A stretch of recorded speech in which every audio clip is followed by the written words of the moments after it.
Government થોડો પણ રસ લેતી નથી ને એ આપણને આજે પણ મને દુઃખ થાય છે.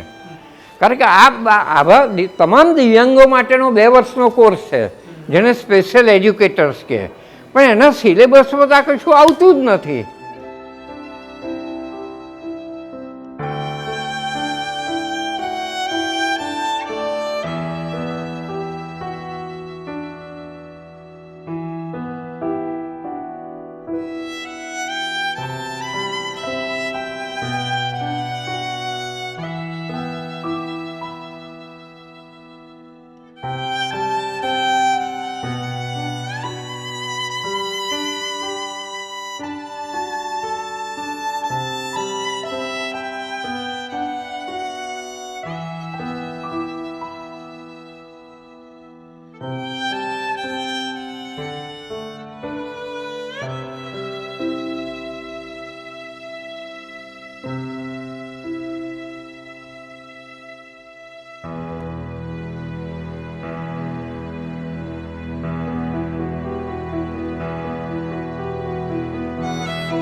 મેં કીધું કે એક સુઝાવ આપણે કરીએ, કારણ કે પછી આપણા પત્નીને આપણા બીજા બધા સગાઓને બધાને કે આ શું ટોયલેટ અટેન્ડ બાળકો કરો છે. મેં 2 બાળક ઘરમાં રાખીને શરૂઆત કરી કે આપણને રિઝલ્ટ મળે છે કે કેમ.